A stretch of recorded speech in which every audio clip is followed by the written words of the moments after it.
बिस्मिल्लाहिर्रहमानिर्रहीम। अस्सलाम वालेकुम नाज़रीन, आप यूट्यूब चैनल देख रहे हैं। मैं इमरान खान हूँ। इस वक्त मैं ट्रैवल कर रहा हूँ और रास्ते में जितनी अपडेट्स हैं वो सारी मैं आपके साथ शेयर करता हूँ। जो ख़ित्ते से और पाकिस्तान से ख़बरें मेरे पास पहुँची हैं और इसके अलावा जो इंटरनेशनल मीडिया में चीज़ें आई हैं।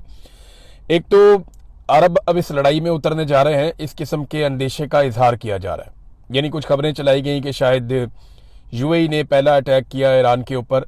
हालांकि इसकी तस्दीक नहीं हुई, यूएई ने ऐसा कोई स्टेटमेंट दिया नहीं, लेकिन उनके जो हुक्मरान है उनकी जानिब से ये स्टेटमेंट आ चुका है कि हमें इतनी आसानी से काबू नहीं किया जा सकता। और उन्होंने एक जंगी टाइप का एक स्टेटमेंट तो दिया था।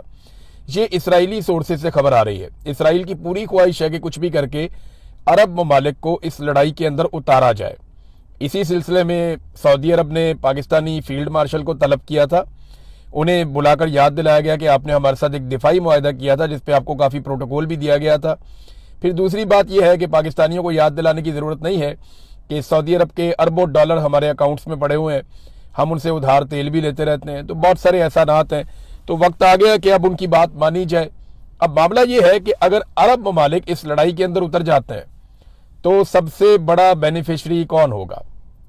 अरब ममालिक अगर इस लड़ाई में उतरते हैं तो सबसे बड़ा बेनिफिशरी होगा इसराइल। उसे फ़ायदा होगा उस लड़ाई में जिसमें वो अकेला पड़ता जा रहा है। डोनाल्ड ट्रंप के लिए बड़ी मुश्किलात अमेरिका में पैदा हो चुकी हैं, नेतन्याहू के लिए बड़ी मुश्किलात पैदा हो चुकी हैं। पहली मरतबा इसराइल को इतनी मार पड़ रही है और इतने बम इसराइल में गिर रहे हैं कि इससे पहले कभी माजी में हुआ नहीं। कभी किसी ने सोचा भी नहीं था कि इनके साथ ये होगा। अब अगर इसराइल के साथ अरब ममालिक इस लड़ाई में उतर जाते हैं तो सबसे बड़ा बेनिफिशरी होगा इसराइल। सबसे बड़ा लूजर कौन होगा? यानी जिसको सबसे ज्यादा नुकसान होगा अगर अरब ममालिक का ईरान के साथ झगड़ा हो जाता है या वो इस लड़ाई में बराह रास्त उतर जाते हैं, तो वो ईरान के बाद पाकिस्तान होगा। देखिए, नुकसान तो सारे खित्ते का होगा ना, लेकिन पाकिस्तान को बहुत नुकसान होगा दोनों सूरतों में।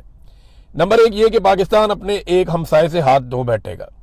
बरादर इस्लामी मुल्क है, हमारे ईरान के साथ बड़े अच्छे ताल्लुकात हैं और किसी भी अरब मुल्क की सरहद बराह रास्त इस तरह से ईरान के साथ नहीं लगती जिस तरह पाकिस्तान की लगती है।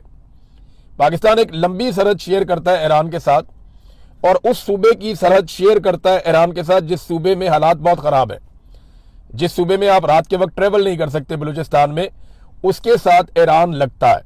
तो स्ट्रेटेजिकली पाकिस्तान को यह सूट नहीं करता कि ईरान जैसे मुल्क के साथ बिगाड़ पैदा कर ले, क्योंकि ये लड़ाई हमेशा तो चलनी नहीं है।